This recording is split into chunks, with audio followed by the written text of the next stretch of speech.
Hello વિદ્યાર્થી મિત્રો, very good morning to all of you. Shri કન્યા પ્રાથમિક વિદ્યાલય કાલાવડ ઈ લર્નિંગ એપ્લિકેશનમાં આપનું હાર્દિક સ્વાગત છે. વિષય વિજ્ઞાન, ધોરણ 8, સેમેસ્ટર 2, ચેપ્ટર નંબર 11, બળ અને દબાણ. હવે આપણે પ્રીવિયસ લેક્ચરની અંદર છે એ અભ્યાસ કરી ગયા કે બળ પદાર્થનો આકાર છે એ બદલી શકે છે, બરાબર.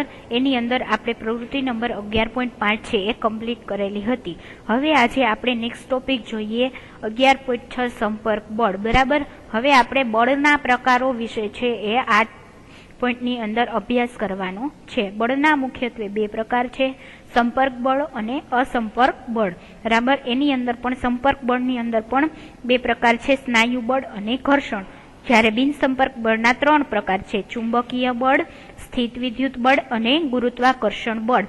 તો આ પ્રશ્ન તમને 5 માર્ક્સની અંદર પૂછાઈ શકે છે કે બળની વ્યાખ્યા આપો અને બળના પ્રકારોને સંક્ષેપમાં સમજાવો, બરાબર. તો તમારે શું કરવાનું થાય તો કે બળના બે પ્રકાર છે, સંપર્ક બળ અને બિનસંપર્ક બળ, એ લખવાનું અને એના પેટા પ્રકારો જે છે સ્નાયુ બળ અને ઘર્ષણ, ત્યારબાદ ચુંબકીય બળ, સ્થિત વિદ્યુત બળ અને ગુરુત્વાકર્ષણ બળ. તો આ 5 તમારે લખવાના થાય, બરાબર. જો તમને આ પ્રશ્ન 5 માર્ક્સની અંદર પૂછાય તો હાલો આપણે આ પોઈન્ટ છે એ સમજીએ. તો સંપર્ક બળ છે એની અંદર પહેલો પ્રકાર છે સ્નાયુ બળ, બરાબર. હવે સ્નાયુ બળને સારી રીતે સમજવા માટે તમને અહીં ઘણા બધા ઉદાહરણો છે એ આપવામાં આવેલા છે. તો ચાલો જોઈએ.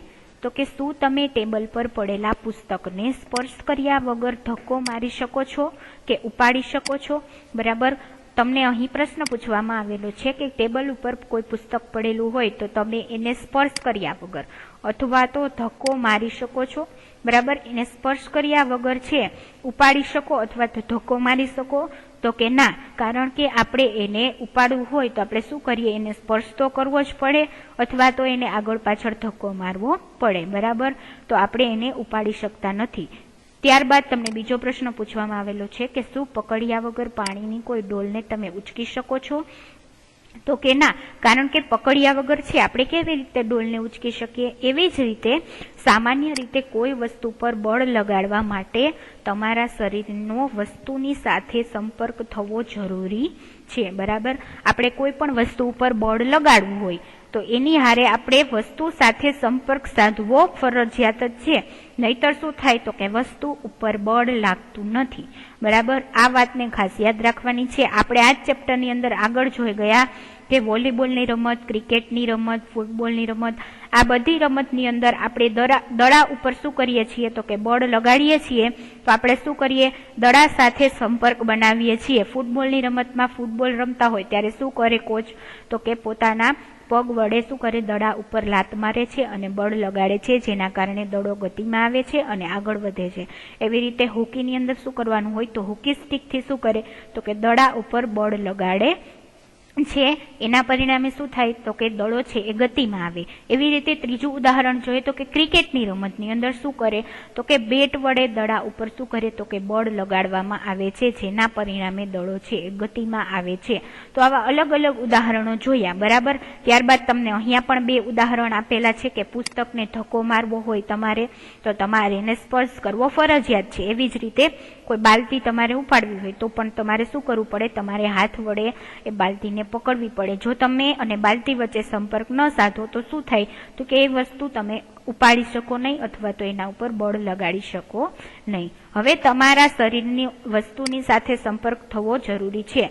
સંપર્ક કોઈ લાકડી કે દોરડા વડે પણ થઈ શકે છે, બરાબર. હવે જ્યારે આપણે કોઈ વસ્તુ અથવા તો કોઈ પણ પદાર્થને ઉપાડીએ અથવા તો અડકીએ ત્યારે જ એના ઉપર શું લાગે તો કે બળ લાગે છે. જ્યારે આપણે કોઈ એટલે કે જ્યારે આપણે કોઈ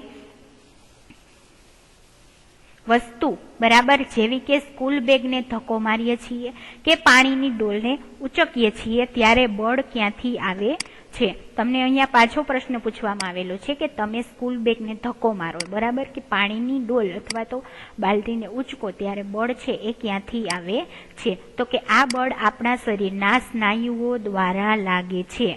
તમને અહીંયા પ્રશ્ન પૂછવામાં આવેલો છે કે આ બળ ક્યાંથી લાગે, તો કે આ બળ આપણા શરીરની અંદર છે એ સ્નાયુઓ છે એ આવેલા હોય છે. આપણા શરીરની અંદર વિદ્યાર્થી મિત્રો મસ્ક્યુલર સિસ્ટમ છે એટલે કે સ્નાયુ તંત્ર છે એ આવેલું હોય છે. એના દ્વારા શું લાગે છે, તો કે વસ્તુ સાથે આપણે જ્યારે સંપર્ક કરીએ ત્યારે એ સ્નાયુઓ છે આપણા શરીરની અંદર આવેલા છે એના દ્વારા બળ લાગે છે. અને આપણા સ્નાયુઓની ક્રિયાને લીધે લાગતા બળને શું કહેવાય, તો કે સ્નાયુ બળ કહે છે. સંપર્ક બળની અંદર પહેલો જ પ્રકાર છે સ્નાયુ બળ, બીજો પ્રકાર છે ઘર્ષણ. બે પ્રકાર છે સંપર્ક બળના. બરાબર, બળના મુખ્ય બે પ્રકાર છે, સંપર્ક બળ અને બિન સંપર્ક બળો. બરાબર, તો સંપર્ક બળની અંદર પહેલો પ્રકાર છે એ સ્નાયુ બળ છે. તો કે આપણા શરીર દ્વારા અને આપણા સ્નાયુઓની ક્રિયાને લીધે લાગતા બળને શું કહેવાય, તો કે સ્નાયુ બળ કહેવામાં આવે છે. સ્નાયુ બળ જ આપણને બધી પ્રવૃત્તિઓ કરવા યોગ્ય બનાવે છે. આ પ્રવૃત્તિઓમાં શરીરનું હલનચલન કે શરીરનું વળવું પણ સામેલ છે. ધોરણ 7માં તમે શીખ્યા છો કે પાચનની ક્રિયામાં ખોરાક છે અન્નનળીમાં ધકેલાય છે. શું આ પ્રક્રિયા સ્નાયુ બળ દ્વારા થાય છે, તો કે હા. તમે જેવો મુખ દ્વારા ખોરાક છે લ્યો છો, બરાબર, તો મુખ ગુહાની અંદર તમે ખોરાકને દાંતની મદદથી ચાવો છો. ત્યારબાદ શું થાય, તો કે એક ખોરાક ચાવેલો ખોરાક અન્નનળીમાં જાય છે. તો અન્નનળીમાંથી એ ખોરાક છે એ જઠરમાં કેવી રીતે પહોંચે, તો કે અન્નનળીની અંદર અન્નનળીની અંદર શું હોય, તો કે સ્નાયુઓ આવેલા હોય. એ સ્નાયુઓ શું કરે, તો કે સંકોચાય અને સંકોચનના પરિણામે શું થાય, એ ખોરાક છે ધીમે ધીમે આગળ ગતિ કરે છે. તો એ સંકોચનની ક્રિયામાં જે બળ લાગે એને શું કહેવાય, તો કે સ્નાયુ બળ કહેવામાં આવે છે. એવી જ રીતે તમે તે પણ જાણો છો કે શ્વસન ક્રિયામાં શ્વાસ અંદર લેતી વખતે અને બહાર છોડતી વખતે ફેફસા ફૂલે છે અને ફેફસા સંકોચાય છે. શ્વસન ક્રિયાને શક્ય બનાવે તે સ્નાયુઓ ક્યાં આવેલા હોય છે, બરાબર, એ તમને પ્રશ્ન પૂછવામાં આવેલો છે કે ફેફસાની અંદર તમે જેવો શ્વાસ લો એટલે શું થાય, તો કે ફેફસા છે એ ફૂલાય. બરાબર, અને શ્વાસ બહાર કાઢો ત્યારે શું થાય, તો કે ફેફસા છે એ સંકોચાય છે. આ પરિણામે શું થાય, તો કે સ્નાયુઓ છે એ ફેફસાની અંદર પણ આવેલા હોય છે. આપણા આખા શરીરની અંદર સ્નાયુઓ છે એ ગોઠવાયેલા હોય છે અને એ સ્નાયુઓના હલનચલનના પરિણામે જ આપણા શરીરની અંદર અલગ અલગ પ્રકારની ક્રિયાઓ છે એ થાય છે. તો કે આપણા શરીરમાં સ્નાયુઓ વડે લાગતા બળ વિશે શું તમે થોડા વધારે ઉદાહરણ આપી શકો, તો કે હા. જેવી રીતે ખોરાક છે એ અન્નનળીમાંથી જઠરમાં આવે, બરાબર, એવી જ રીતે જઠરમાંથી ખોરાકનું શું થાય, જઠરમાં વલોવાય. ત્યારબાદ એ વલોવાયેલો ખોરાક ક્યાં આવે, તો કે નાના આંતરડામાં. તો જઠરમાંથી નાના આંતરડામાં પણ ખોરાક આવે. હવે નાના આંતરડાની અંદર તમને આગળના ધોરણમાં ભણી ગયા છો કે આંગળી જેવા નાના નાના પ્રવર્ધો આવેલા હોય એને તમે શું કહો છો, તો કે એને કહેવાય રસાંકુરો. બરાબર, એ રસાંકુરો છે નાના નાના વાળ જેવા સ્ટ્રક્ચર છે નાના આંતરડાની અંદર આવેલા હોય અને એનું શું થાય, તો કે રસાંકુરો છે એ હલનચલન કરે છે. બરાબર, એના પરિણામે શું થાય, તો કે નાના આંતરડાની અંદર ખોરાકનું છે એ શોષણ થાય છે. રસાંકુરો શું કરશે, હલનચલનની ક્રિયા કરશે અને એના દ્વારા ખોરાકનું શોષણ થશે. તો આમ આપણા શરીરની અંદર ઘણા બધા એવી પ્રવૃત્તિઓ છે એ થાય છે જેના પરિણામે શું થાય, તો કે સ્નાયુ બળ લાગે છે. પ્રાણીઓ પણ તેમની શારીરિક ક્રિયાઓ અને બીજા કાર્યો કરવા માટે સ્નાયુ બળનો ઉપયોગ કરે છે. બરાબર, જેવી રીતે મનુષ્ય પણ સ્નાયુ બળનો ઉપયોગ કરે છે, બરાબર, એવી રીતે પ્રાણીઓ પણ કરે છે. કેવી રીતે, તો કે આપણા વિવિધ કાર્યો કરવા માટે બળદ, ઘોડા, ગધેડા અને ઊંટ જેવા પ્રાણીઓનો ઉપયોગ કરવામાં આવે છે. આ કાર્યો કરવા માટે તેઓ શું કરે છે, તો કે સ્નાયુ બળનો ઉપયોગ કરે છે. જે તમે આકૃતિ 11.9ની અંદર જોઈ શકો છો કે બળદગાડું ચાલતું હોય ત્યારે બળદ છે એ શું કરે, તો કે પોતાના સ્નાયુ બળનો ઉપયોગ કરે છે. જેના પરિણામે શું થાય, તો કે બળદ અને જે ગાડું છે એના વચ્ચે સંપર્ક થાય. બે વસ્તુ જો તમે અહીંયા પણ જોઈ શકો છો કે આપણે સ્નાયુ બળની અંદર જોયું કે સ્નાયુ બળ લગાડવા માટે કોઈ પણ બે વસ્તુ સાથે સંપર્ક સાધવો છે એ જરૂરી છે. બરાબર, આપણને આગળ જ ઉદાહરણ આપેલું હતું કે બાલટીને ઉચકવી હોય તો આપણે તેને સ્પર્શ કરવો છે એ ફરજિયાત બને. એવી જ રીતે જો આપણે બળદગાડું છે એની અંદર ગાડાને ચલાવવું હોય તો ગાડા અને બળદ વચ્ચે સંપર્ક સાધવો જરૂરી છે. તેના પરિણામે શું ઉદ્ભવશે? તો કે સ્નાયુ બળ છે એ ઉદ્ભવે છે. તો કે પ્રાણીઓ પણ સ્નાયુ બળનો ઉપયોગ કરીને શું કરે? તો કે ગાડાને ખેંચે છે. એવી રીતે ઊંટ ગાડી છે, ઘોડા ગાડી છે, આ બધી ગાડીને ખેંચવા માટે પ્રાણીઓ પણ શું કરે? પોતાની અંદર આવેલા સ્નાયુનો ઉપયોગ કરીને સ્નાયુ બળ લગાડે છે. બરાબર છે. તમે આકૃતિ 11.9 જોયું તો કે પ્રાણીઓનું સ્નાયુ બળ ઘણા કઠિન કાર્યો કરવા માટે ઉપયોગમાં લેવામાં આવે છે. એટલે કે સ્નાયુ બળ ત્યારે જ લાગુ પાડી શકાય કે જ્યારે સ્નાયુઓ કોઈ પદાર્થ સાથે સંપર્કમાં હોય. આથી આને સંપર્ક બળ પણ કહેવામાં આવે છે. બરાબર. સ્નાયુ બળને બીજું કયા નામે ઓળખવામાં આવે છે? તો કે સંપર્ક બળ પણ કહેવામાં આવે છે. શા માટે? કારણ કે સ્નાયુ બળ ત્યારે જ લાગુ પાડી શકાય જ્યારે સ્નાયુઓ કોઈ પદાર્થ સાથે સંપર્કમાં હોય. આથી તેને સંપર્ક બળ પણ કહેવામાં આવે છે. સ્નાયુ બળ અથવા સંપર્ક બળ એ તમારે યાદ રાખવાનું છે. શું અન્ય પ્રકારના સંપર્ક બળો પણ હોય છે? તો કે હા. તો ચાલો આપણે એના વિશે અભ્યાસ કરીએ. હવે આપણે ત્યાર પછી બીજું ઉદાહરણ જોઈએ તો કે ઘર્ષણ. બરાબર. સંપર્ક બળની અંદર બે સબ ટાઈપ છે. પહેલું સ્નાયુ બળ અથવા તો સંપર્ક બળ અને બીજું છે એ છે ઘર્ષણ એટલે કે ફ્રિક્શન. આ પણ સંપર્ક બળનું જ એક ટાઈપ છે. તમારે આને પણ ખાસ છે એ યાદ રાખવાનું છે. તો કે પોતાના થોડાક અનુભવોને યાદ કરો કે જમીન પર ગબડતો દડો શું કરે છે? તો કે ધીરે ધીરે ધીમો થઈ જાય છે. બરાબર. અને અંતે શું થાય? તો કે અટકી જાય છે. એવી જ રીતે સાયકલ ચલાવતી વખતે જ્યારે આપણે પેડલ મારવાનું બંધ કરી દઈએ ત્યારે તે પણ શું થાય? તો કે સાયકલ પણ ધીરે ધીરે ધીમી થઈ જાય છે અને અંતે અટકી જાય છે. કોઈ કાર કે સ્કૂટરના એન્જિનને બંધ કરી દેવાથી તે પણ થોડા સમય પછી કાર કે કોઈ બાઇક છે અથવા તો સ્કૂટર છે, તમે એન્જિન બંધ કરી દો તો શું થાય? એ પણ એક જગ્યાએ ઊભી રહી જાય છે. એવી જ રીતે હોડીને હલેસા મારવાનું બંધ કરી દઈએ તો તે થોડે દૂર જઈને સ્થિર થઈ જાય છે. શું તમે આ પ્રકારના થોડા વધારે અનુભવો છે એ ઉમેરી શકો છો કે આવું છે એ શા માટે થાય છે?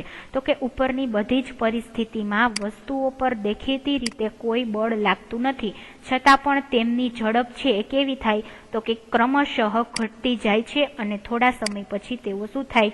તો કે સ્થિર થઈ જાય છે. તેમની ગતિની અવસ્થા શેના કારણે બદલાય છે?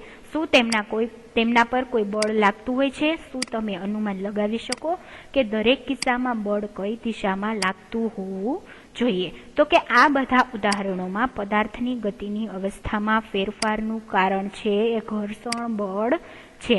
બરાબર. ઘર્ષણના કારણે શું થાય? તો કે એ વસ્તુ છે એ એક જગ્યાએ ઊભી રહી જાય છે. બરાબર. જમીન તથા દડાની સપાટી વચ્ચે લાગતું ઘર્ષણ બળ જ ગતિમાન દડાને સ્થિર સ્થિતિમાં લાવે છે. બરાબર. હવે દડો છે એ તમે જમીન ઉપર પડેલો હોય એને તમારે ગતિમાં લાવવું હોય તો તમે શું કરો? એના ઉપર લાત મારો. બરાબર. અથવા તો તમે એને ધક્કો મારો તો એ આગળની દિશામાં ગતિ કરશે. પરંતુ એક સમય એવો આવશે જ્યારે તમે એને ધક્કો મારવાનું બંધ કરશો તો ધીમે ધીમે એ ગબડતો શું થશે? તો કે એક જગ્યાએ સ્થિર થઈ જશે. આ શેના લીધે થશે? તો કે જમીન તથા દડાની સપાટી વચ્ચે, આ જમીન છે અને આ દડો છે એની સપાટી વચ્ચે એક બળ લાગે છે. એ બળને શું કહેવાય? ઘર્ષણ બળ. અને એના પરિણામે શું થાય? તો કે દડો છે એ સ્થિર સ્થિતિમાં આવી જાય છે. તેવી જ રીતે પાણી અને હોડીની સપાટી વચ્ચેનું ઘર્ષણ બળ એકવાર હલેસા મારવાનું બંધ કરવાથી હોડીને સ્થિર કરી દે છે. જેવી રીતે દડો છે જમીન પર હોય અને સ્થિર થઈ જાય એવી જ રીતે નાવ પણ શું થાય? હોડી પણ સ્થિર થઈ જાય છે. ઘર્ષણ બળ બધા ગતિમાન પદાર્થો પર લાગે છે અને તેની દિશા હંમેશા પદાર્થની ગતિની વિરુદ્ધ દિશામાં હોય છે. આ પણ ખાસ યાદ રાખવાનું છે કે ઘર્ષણ બળ બધા ગતિમાન પદાર્થો પર લાગે છે. બરાબર. ગતિમાન પદાર્થો એટલે કે જે વસ્તુ અથવા તો પદાર્થ ગતિ કરતા હોય એની ઉપર શું લાગે? ઘર્ષણ બળ લાગે જ છે. અને એ ઘર્ષણ બળની દિશા કઈ હોય? તો કે પદાર્થની ગતિની દિશાની વિરુદ્ધ દિશા છે ઘર્ષણ બળની દિશા છે એના પરિણામે શું થાય? તો કે એ વસ્તુ છે એક જગ્યાએ સ્ટોપ થઈ જાય છે. કારણ કે ઘર્ષણ બળ બે સપાટીઓ વચ્ચે સંપર્કને લીધે ઉત્પન્ન થાય છે. તેથી તે સંપર્ક બળનું પણ એક ઉદાહરણ છે. તો આ બળ વિશે પ્રકરણ 12માં તમે વધારે છે એ શીખશો. બરાબર. તમે જોયું સંપર્ક બળની અંદર બે પ્રકારના મુખ્ય બળના મુખ્ય બે પ્રકાર છે, બરાબર, સંપર્ક બળ અને બિન સંપર્ક બળ. સંપર્ક બળના પણ સબ ટાઈપ છે, બે છે. એની અંદર પેલું છે સ્નાયુ બળ, બરાબર, અને બીજું છે એ છે ઘર્ષણ બળ, બરાબર. તો આ પ્રકારના તમે બળના વધારે ઉદાહરણો છે તમે ચેપ્ટર નંબર 12 ની અંદર તમારે ડિટેલમાં છે એ ભણવાનું આવશે. તમે એ જાણવા ઉત્સુક હશો કે શું એ આવશ્યક છે કે કોઈ પદાર્થ પર લાગતું બળ હંમેશા સંપર્ક બળ જ હોય? તો એના વિશે છે આપણે નેક્સ્ટ લેક્ચરની અંદર અભ્યાસ કરીશું. બિન સંપર્ક બળો એના પણ 3 ટાઈપ છે, બરાબર. હવે આપણે આજના લેક્ચરની અંદર જોયું સંપર્ક બળ. સંપર્ક બળ કોને કહેવામાં આવે છે અને એના મુખ્ય બે પ્રકારો છે કે સ્નાયુ બળ અને બીજું છે એ છે ઘર્ષણ બળ. તો આ તમારે ખાસ છે એ યાદ રાખવાનું છે. આ તમારે પરીક્ષાને લગતો ઇમ્પોર્ટન્ટ ટોપિક છે આ ચેપ્ટરનો, એટલે તમારે આને સારી રીતે ઉદાહરણ સાથે યાદ રાખવાનો છે. Thank you.